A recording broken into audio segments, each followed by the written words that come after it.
Sir, నేను చెప్పిన COPD patient Devaki. కూర్చోండమ్మా. Reports sir.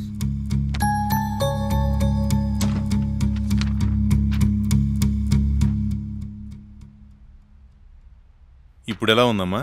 పర్లేదు సార్. మీ ఇంట్లో ఎవరైనా టీబీ పేషెంట్స్ ఉన్నారా? లేదు సార్. మీ ఇంట్లో ఎవరైనా సిగరెట్ కాలుస్తారమ్మా? మా నాన్న తాగుతారు డాక్టర్.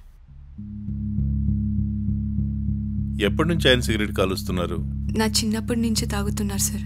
మీ వారేం చేస్తుంటారు? ఆటో నడుపుతుంటాడు. ఆయన కూడా సిగరెట్ తాగుతారా? అవును డాక్టర్. సిగరెట్ అనే మహమ్మారి వల్ల నీకు ఈరోజు ఈ పరిస్థితి వచ్చిందమ్మా.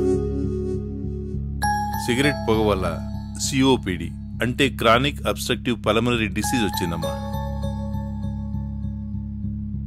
దానివల్ల నీ ఆరోగ్య పరిస్థితి ఇంత దారుణంగా తయారైంది. అందుకే నీ కడుపులో ఉన్న బేబీ కూడా గ్రోత్ లేకుండా పోయింది.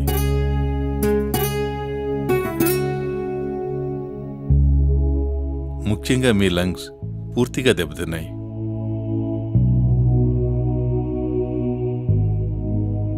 ఏమంటున్నారు డాక్టర్? అవునమ్మా, నేను చెప్పేది నిజం.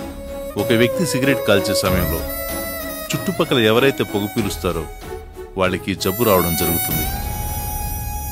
చిన్నప్పటి నుంచి మీ నాన్న దగ్గర, ఆ తర్వాత మీ ఆయన దగ్గర మీకు తెలియకుండానే పొగ పీల్చుకోవడం జరిగింది. ఒక రకంగా చెప్పాలంటే ఈ రోజున ఈ పరిస్థితి రావడానికి వాళ్ళిద్దరే కారణం.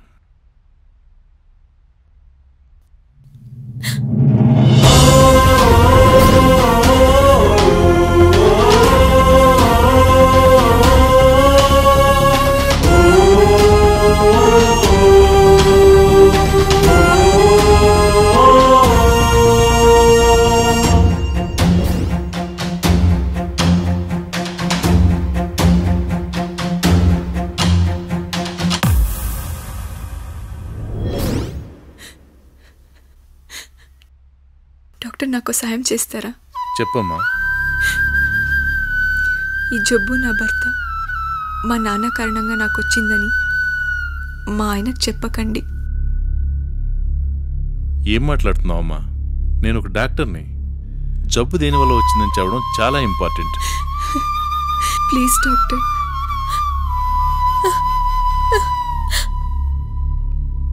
Please doctor.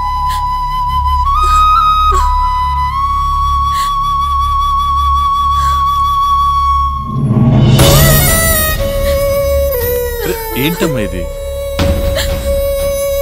మీ కాళ్ళు పెట్టుకుంటాను డాక్టర్. నా భర్తని కాపాడుకోవడానికి ఇంతకంటే నా దగ్గర ఏం లేదు. నువ్వు ముందు లేమ్మా.